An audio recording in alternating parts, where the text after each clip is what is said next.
Hi, Sam Tobit, Sound of Joy Music Services, and we're on to our next viewer request, Higher Ground, the hymn in the key of A flat. Let's get after it.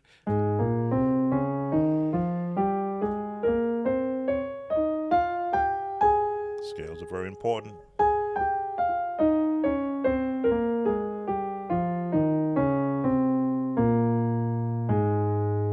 All right. So now the melody is a strict hymn. This song is from the I'll call it the past of hymns, so it's not a current hymn. I have to look at the actual date when it was written. I believe it's in the 1800s. So it has a pattern of the style of that era. Now this song is written in 3/4 timing, so I'm going to cover it the original timing and then a way that you could sort of, I'll say, stretch it to match the current state of congregational singers.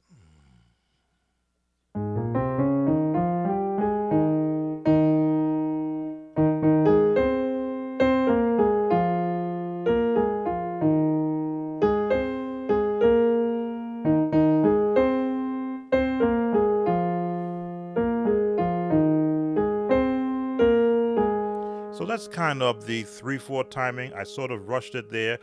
What you want to do is look at where the melody is.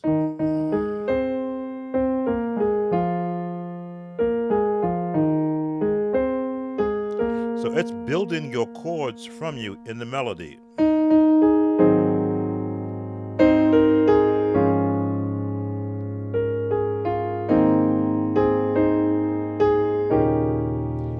So I am looking at the actual flow of the melody and then building my chords from there. Still praying as I'm onward bound. Diminish.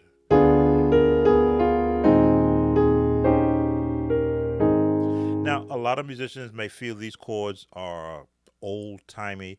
It's all in a matter of how you place them.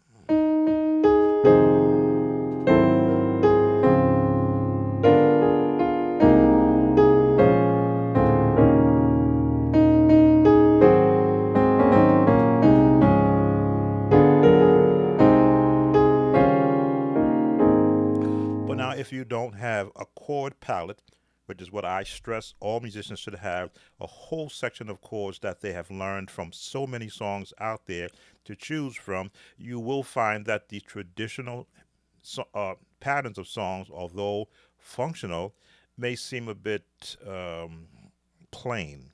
So I always look to see, especially when it's a hymn, what's the original path of it, and then what can I adjust in its path.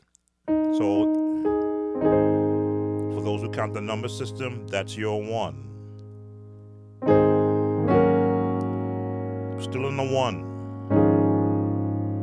We're still in the one bass wise. Now we're in the five. So, which is why I'll talk to the number system, but I'm not an advocate of it. Look how many chords in the one I was able to place just around the one bass. As a musician, it is your prerogative to first of all stay with the melody when it's congregational singing, but to find how many chords within that framework of the Nashville system. That's the Nashville number system. 1, 2, 3, 4, 5, 6, 7, and then back to one again. But in that sequence of chords, you can break it up and add notes or tones that actually give it more depth.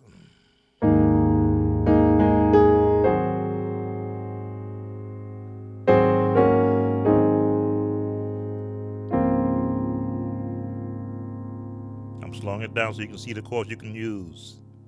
We'll keep it here.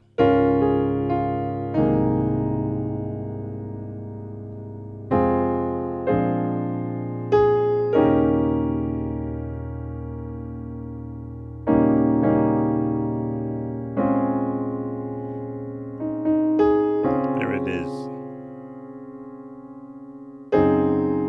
Changing it up.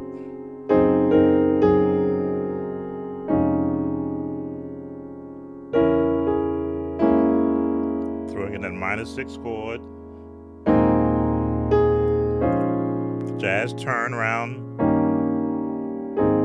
Now for the Lord lift me up.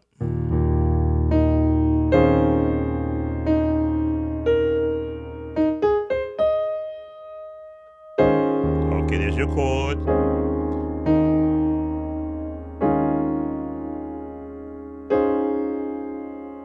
And I'll give you this chord.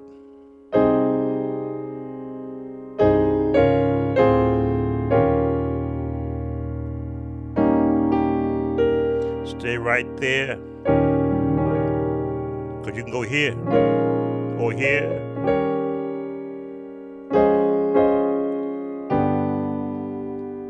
G back to the A flat. A higher. Plane that I have found. Diminish. Resolve to the 1/5 bass. Nice jazz turnaround. So, as a musician, especially when you're playing hymns, build your palette of chords so that at any time you can switch up the actual style. Now, in some churches, especially the Pentecostal churches, they'll flip the tempo of the song to something like this.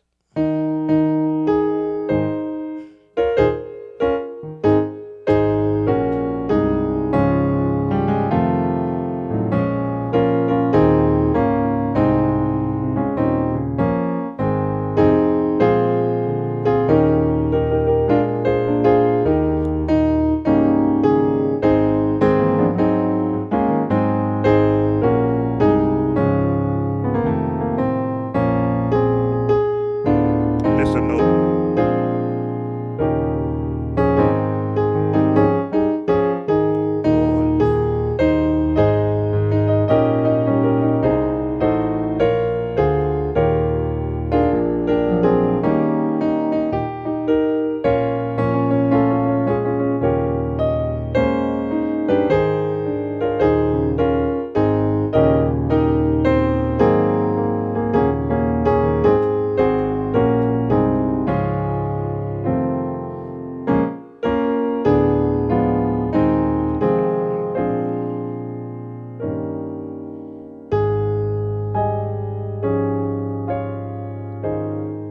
So, as a musician, if you don't have a drummer there that can help you with that sort of a tempo, you have to have an internal clock inside of you, a rhythm that will adjust to how do you want to approach the song based upon, of course, the denomination or the congregational style that is prevalent to the church you happen to be in.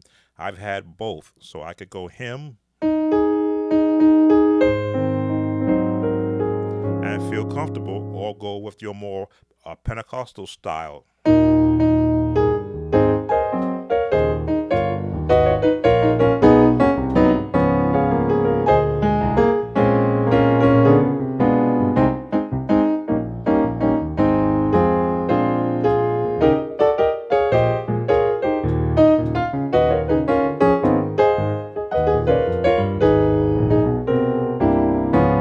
Depending upon the church you play for.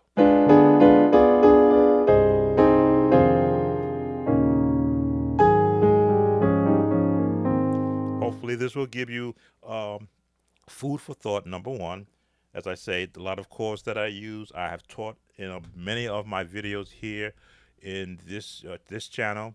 I have the gospel way you can gospelize any hymn. That's a video. You can just do a search in my playlist under the gospel video lessons. You will find that video is showing you how to gospelize, which is what you saw me do, which is the minor